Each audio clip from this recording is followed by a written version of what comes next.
Welcome, everybody, to the Single on Stiletto Show. I'm Suzanne Oshima, and I'm a dating and relationship coach and founder of Dream Bachelor and Bachelorette, and also of Single on Stilettos. Today, we have on our show Dwayna Welch, and she's the author of Love Factually 10 Proven Steps from I Wish to I Do. And I'm so excited to have her here today because today we're talking about how to move a stagnant relationship to commitment. And I know, ladies, you are dying to know the answer to that question. So before we jump into it, though, Dwayna, I would love for you to tell our audience a little bit about you and what made you write this book, Love Factually. Sure. Well, thanks for having me on the show again. I always love being on your show, Suzanne. You're just a great interviewer. And so a little bit about me. I have a PhD in developmental psychology, and I was doing really, really well at my job, and my relationships were just crashing and burning. And I thought, how can I be so good at this other thing, but I'm not so great at the thing I really want? And so obviously what I was doing wasn't working, and what my friends were telling me to do wasn't working, and the social mores, the way that our culture tells us to do things, none of those were working. So I thought the thing that a science nerd thinks, I wonder if science could help me out. And it did.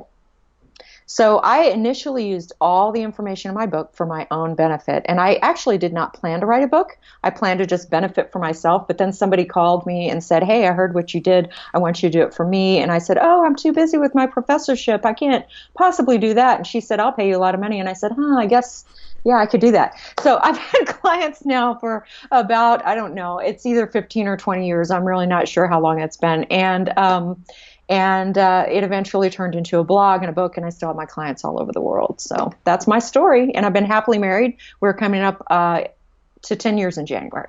Yay!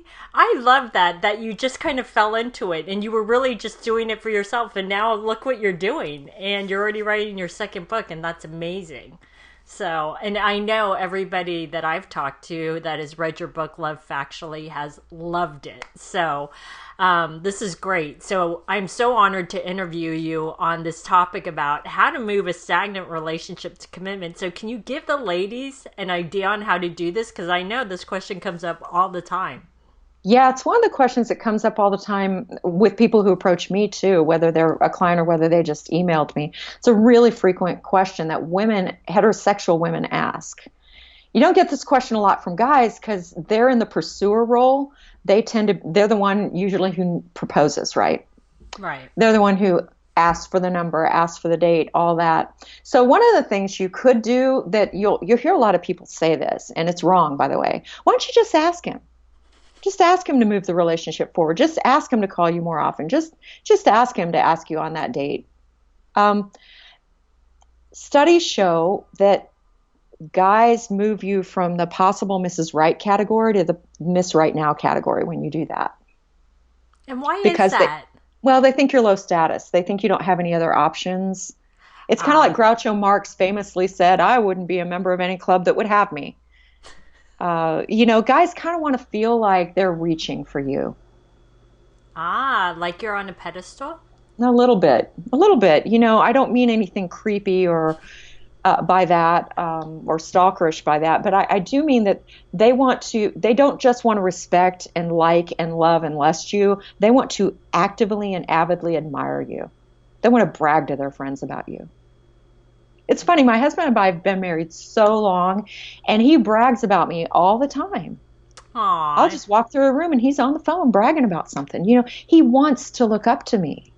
Men, if you watch like the shows men watch, my daughter and I were making fun of my husband last night. Okay, I'm not proud of this, but it's true. We're making fun of him because he was watching this, I guess it's The Flash. It's streaming on Netflix, and he's watching this show.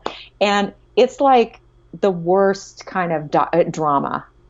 It's kind of melodrama, and just listening to the voices in the show, my kid and I are just like laughing behind our hands when we cross them. The thing is, though, that show is about something that men will really connect with, which is sacrificing yourself in the service of something greater. Why do men want to go to war?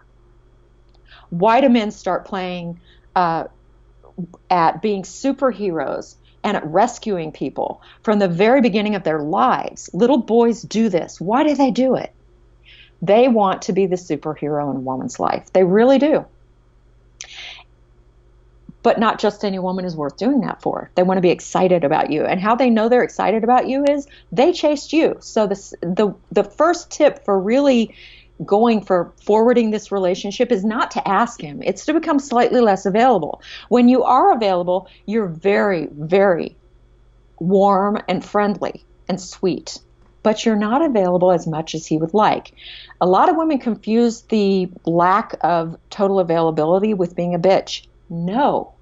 Being a bitch is being unavailable, and then when he calls or texts you, you say, oh, there you are. It's taken you long enough. That's being a bitch.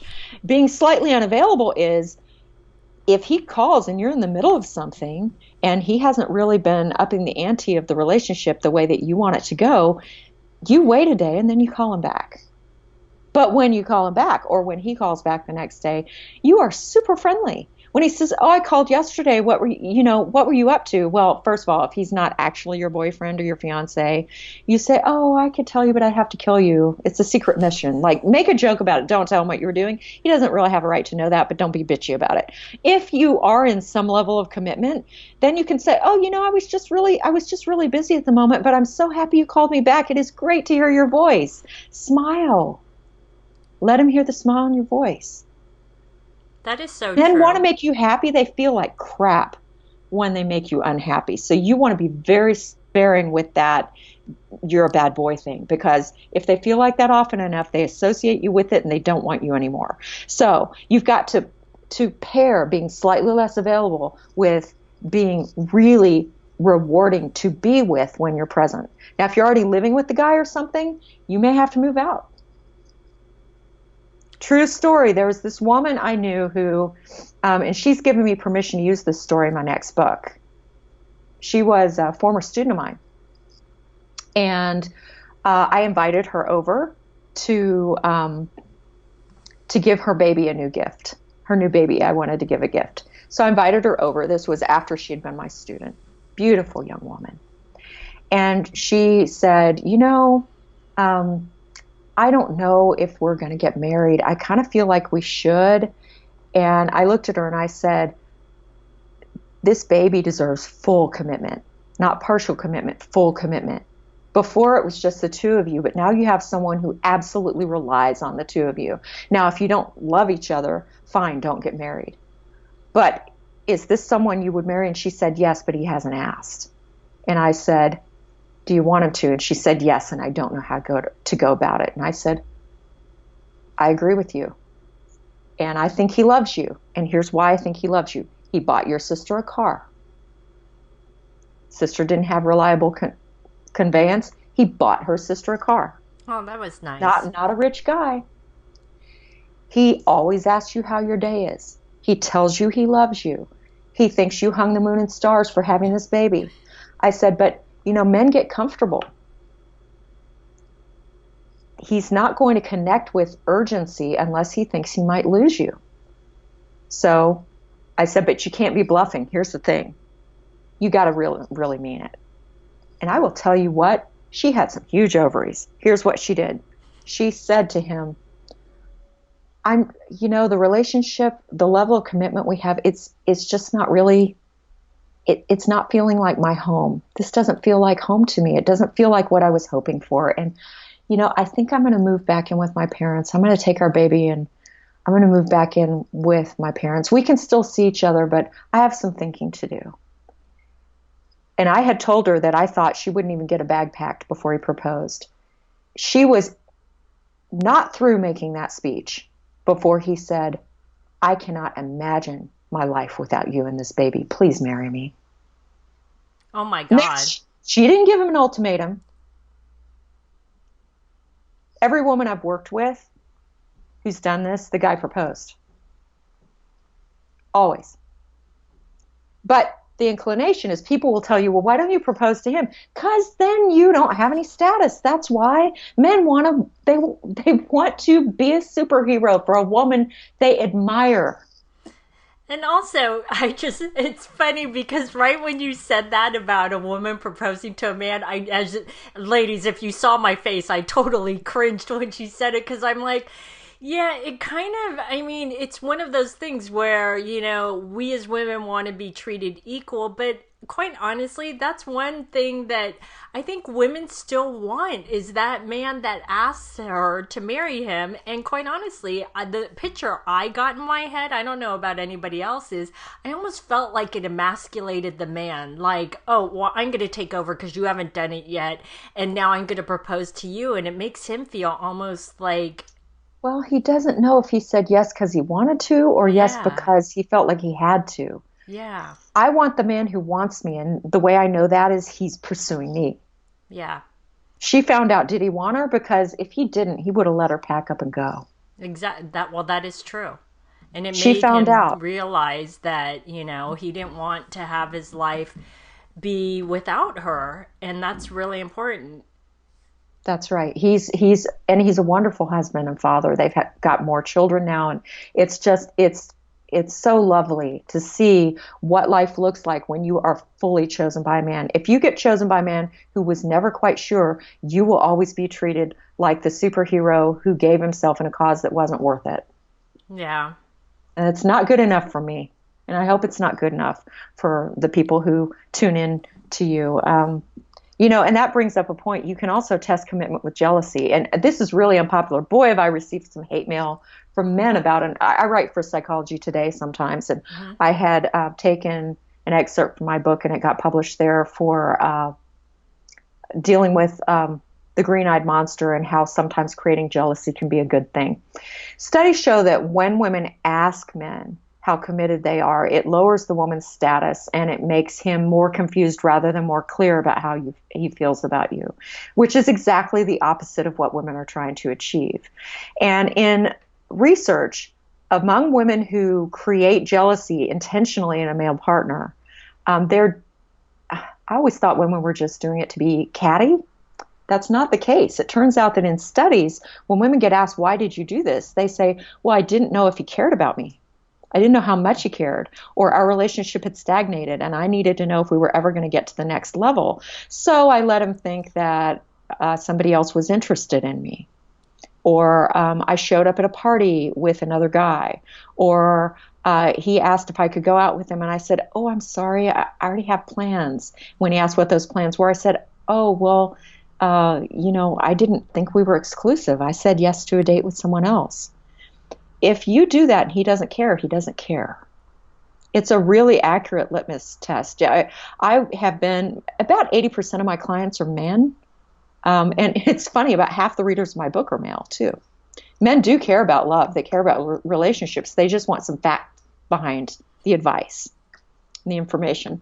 So anyway, I just recently interacted with a man who realized he didn't want a woman because she went out with somebody else.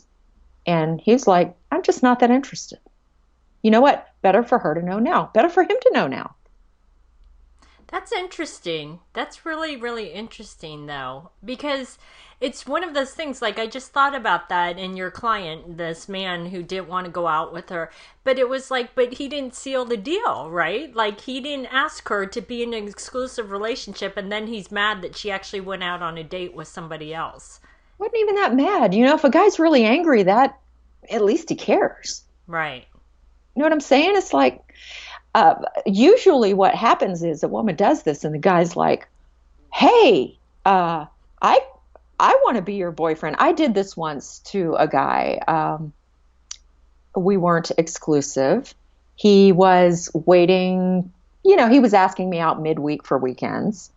And I got asked out by another guy and I said yes. And we'd gone out enough times that I felt like I could tell him a little bit more information other than, it's top secret or something flippant. And so, but he just wasn't forwarding the relationship. So I said to him, truthfully, I mean, I'm not lying here. I just didn't not tell him. I didn't let him think I could just be out with my girlfriends that Friday night. And I said to him when he asked me out for Friday night, I said, oh, I already have plans. And he goes, you do? Well, do you mind telling me what? And I said, well, this other guy asked me to this event and, I hadn't heard from you. And I just thought, well, why not? And he goes, gosh, I'm sorry. I didn't tell you, but I really want you to be my girlfriend. And I'd like a standing date for Fridays. There you go. We both got a lot of clarity in that moment. Notice that this is not the same thing as giving an ultimatum. Yes, and I'm glad you said that because it. And I always tell ladies this is that it will backfire on you if you give a man an ultimatum because even if he goes along with it, he will feel like he's backed into a corner and he'll probably rebel later on. But if he doesn't go along with it, then you lose. So it's always better if he comes to the decision on his own. Yes, and he can come to that decision more rapidly through your absence or your presence with another man. But he doesn't come to that decision more rapidly by having you make him breakfast more often or give him more sex or ask him where the relationship is or say I'm going out Friday but it's just to babysit my sister's kids. Don't lower your status by chasing him. Yes, that is Let him true. put his cape on and come to you. Let him be the superhero. Well, these have been some great tips. So, Dwayna, can you tell our audience about your free gift for them? Yes. Hello, audience.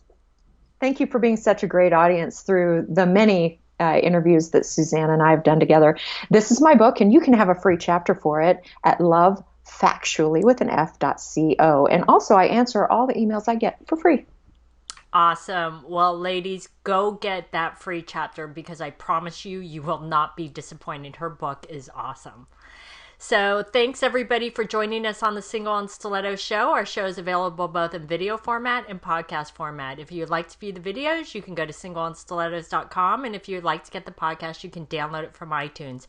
And if you would like to get our free ebook on why men disappear without a trace, you can click right here on the video or you can go to singleandstilettos.com.